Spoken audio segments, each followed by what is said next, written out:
Hi, everyone. I am here with the legendary Peter Kobelt, head men's tennis coach at the University of Nebraska. Pete, how are we doing? Welcome on. James, doing great. Always a pleasure to sit down with the legend here. So thanks for having me on. You're welcome. All right, so first question. If people didn't know this, Pete was actually coaching at the University of Kentucky when I was coaching at the University of Tennessee. Pete, what was your strategy to beat the Vols? Wow, coming out hot, like you said. It was our rivalry. It was our rivalry match. So we always knew coming down to Knoxville was going to be a barn burner. The if we were playing indoors, there probably the air conditioning probably wasn't going to be on the day before a practice, and just some of the typical rivalry things. But there wasn't a plan other than, hey, like you're gonna get their very best, and we gotta outcompete these guys. And you guys got us the first time around, and I think we guys got you the second time around, so we can leave it 1-1 even there. So Just quickly, let's talk about that lineup. Draxel, Diallo, keep going. yeah, Draxel, Diallo, Hurrian, Musatelli, Lapadat, Yep. and then matchup at whatever we need, whatever we thought was the best matchup at six, whether it was Mercer or I'm blanking on LeBlanc. Yep. Some of those on there that could come in and play at six. So depending if it was indoors, outdoors, who had the confidence down there. Yep. But 1 through 5, that was as strong of a 1 through 5 as I've seen in college tennis. Yep, for sure. Well, look, appreciate you talking about that for a second. I thought it was quite funny. Just so everyone knows, Nebraska are currently hosting their third UTR event on campus. If you don't know, Nebraska actually has some of the best athletic facilities in the country. The resources are unbelievable. The tennis facility specifically is brand new, 6 indoor and 6 outdoor, I believe. But just an amazing place, great fans, great people, and a great partner of ours at UTR. So, Pete, tell us a little bit about why you hosted in the spring, why you hosted in the summer, and obviously finishing one up now. What interests you about hosting these events? Yeah, well, I think originally we started talking about hosting one in the spring because we had a gap in our schedule. We had like a 2.5, 3 week gap in our schedule, and I thought we had a team where we had 9 guys in our team, and I thought all 9 guys, that doesn't happen all the time, where you have 9 guys that can contribute to your lineup each match. So there was some guys that were getting more reps during the season, and I think having a UTR event kind of halfway through the season, right before Big Ten play, allowed some of the guys that weren't getting as many reps during the season to play. To get some confidence, to watch the film, to earn a little bit of money during the middle of the season too, never hurts at all. And then for us as coaches to sit down and be like, all right, how are they going to use this opportunity? Are they going to use it to and come to my office and say, hey, I told you I should be playing, or go the other way? So kind of gives us some more information, and I think 1 or 2 guys really took that opportunity to their advantage, and they helped us later on in the year with some big time matches coming down the stretch, having to win some clutch matches. So highly, if there's other coaches out there that are running into that problem where they aren't able to schedule fully throughout the non-conference schedule before the conference season starts, I would highly recommend. And then in the summer, I think in the summer, and then now it's all about development and getting matches in, and a lot of the same from the spring, but now you have guys, you can sit down there a little bit more willing to try a few different things. Like, we're having a few of our guys try and force their way into the net a little bit more and work on their transition game without all this pressure of having to win. Mm-hmm. Having 4 or 5 matches, sometimes even 6 to Yep. work on game and sit down and watch the film after, discuss everything. Yep. Extremely valuable. And I think UTR and the way it's set up is great. And then lastly, our guys have class right now. This term is going on Monday, Tuesday, Wednesday, Thursday, and UTR has been phenomenal about working around the guys' class schedule, which is imperative for us at the University of Nebraska. The Big Ten cares about academics in this conference, and the standards here are high on and off the court. So having a company like UTR come in and work with us on the academic side has also been extremely valuable for us. True. Very good. Yep. We definitely work with hosts on class schedules to accommodate that. So if you don't know, Pete was actually the #1 player in college tennis in 2014. Is that right? 2013. 13. He Yep. was the #1 player in college tennis. You were obviously big server, serving volleyer, got to the net.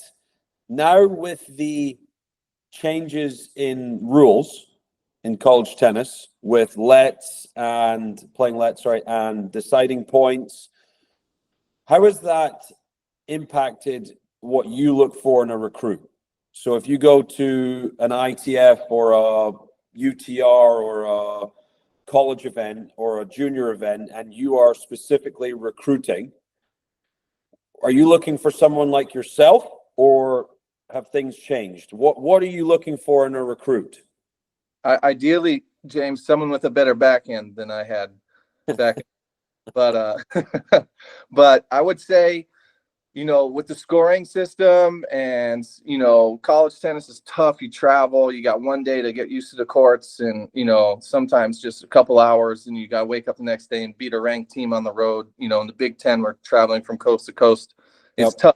So we're looking for guys that, have a relentless motor, that really enjoy the competition side of things, that, that are okay, playing through some ailments, to a certain degree, a little bit banged up or a little bit sick.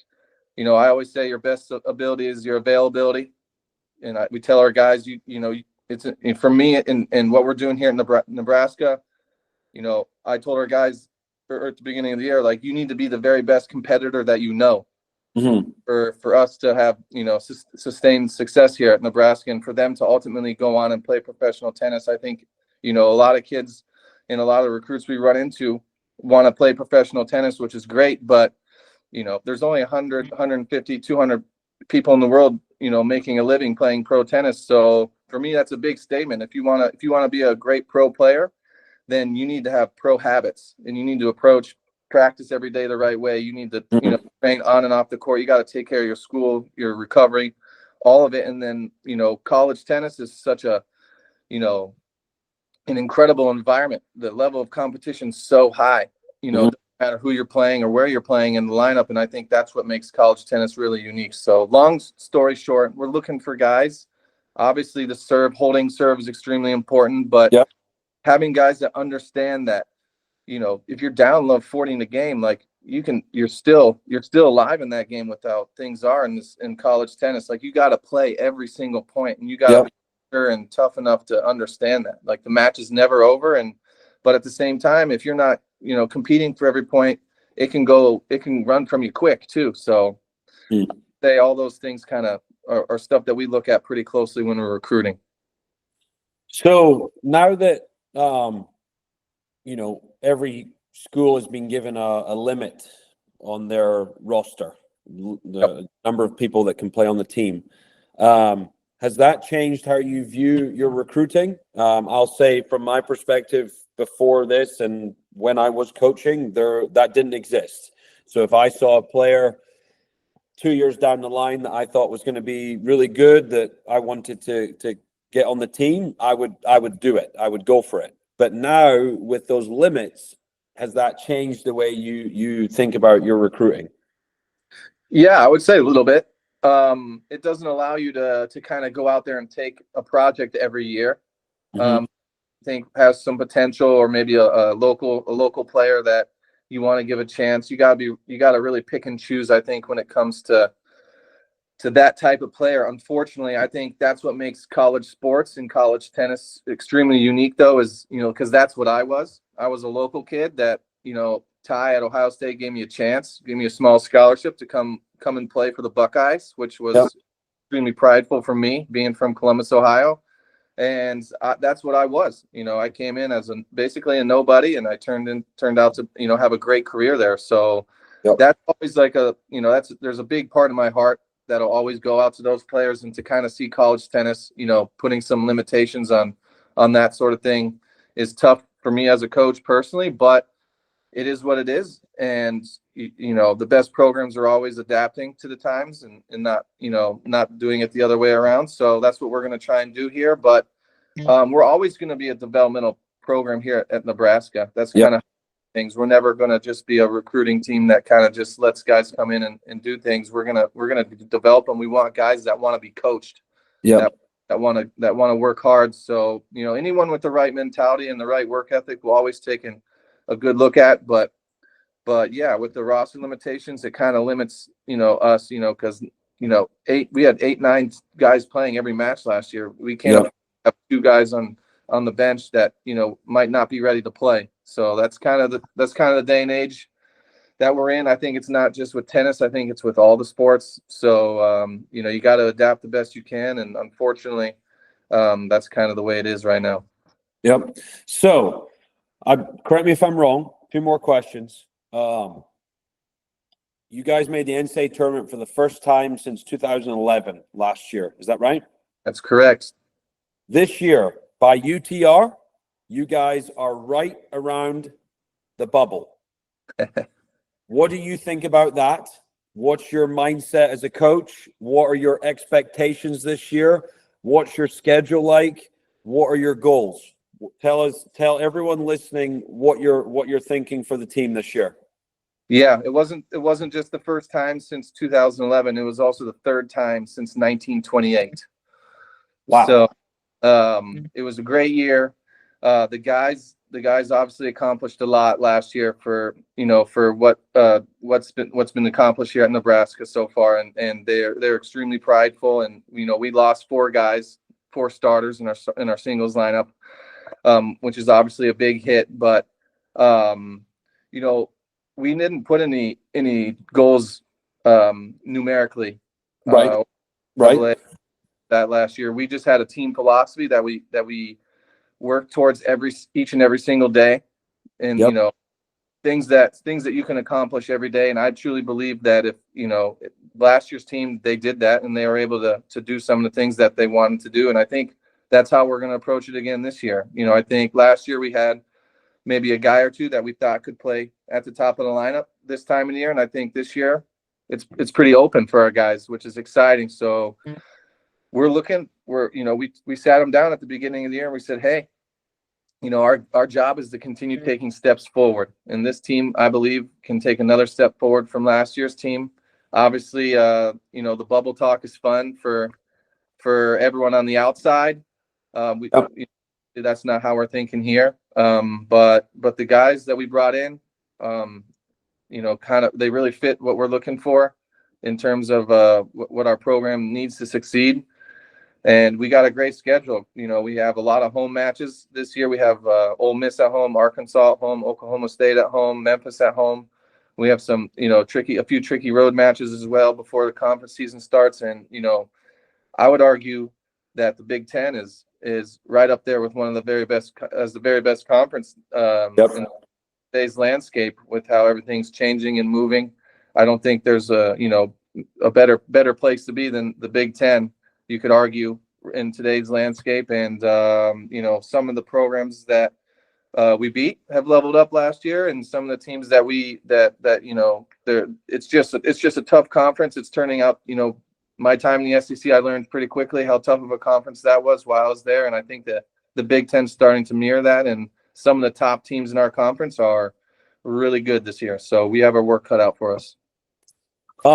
Last thing, not sure if you know, but people listening, is Nebraska volleyball have, I think, on average 20,000 people coming to their games. You can correct me if I'm wrong, Pete, but it's truly amazing to watch a volleyball team have that many people backing the program.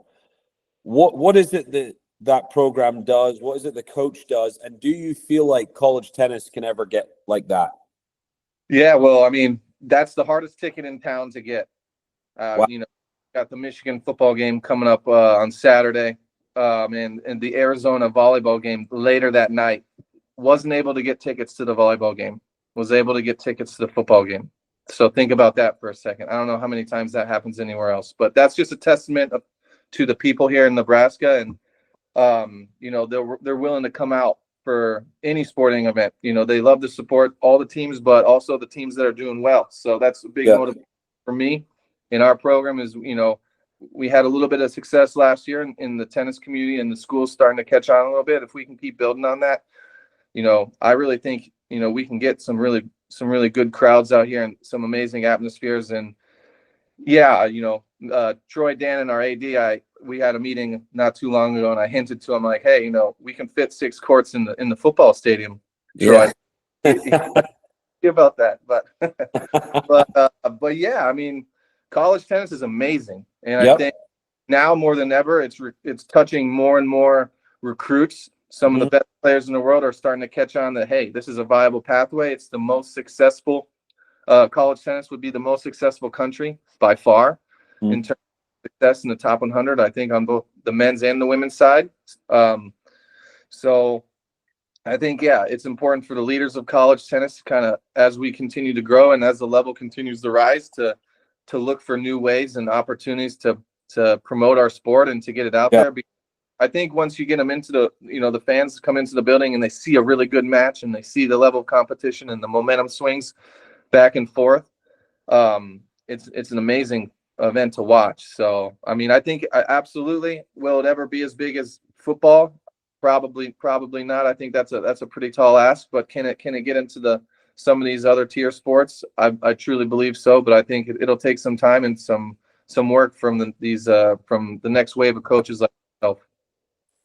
Well, if I will say, just to finish, if any recruit is listening to this and you are considering Nebraska, I'm not just saying this because they're a great partner of ours, but I truly believe you will be looked after. I've known Pete for a long time. You will have an amazing experience. You will improve as a tennis player, but I also think your character will become something that will prepare you for all avenues outside of tennis. So remember that. If you have any questions about Nebraska and you want to ask me, I'm more than happy to talk to you about it. But Pete, thank you for your time. Good luck this season and all the best in your PTT event this week. Thanks, James. Appreciate it, and thanks for UTR support here at the University of Nebraska. It's been great working with you guys. Thank you. See you.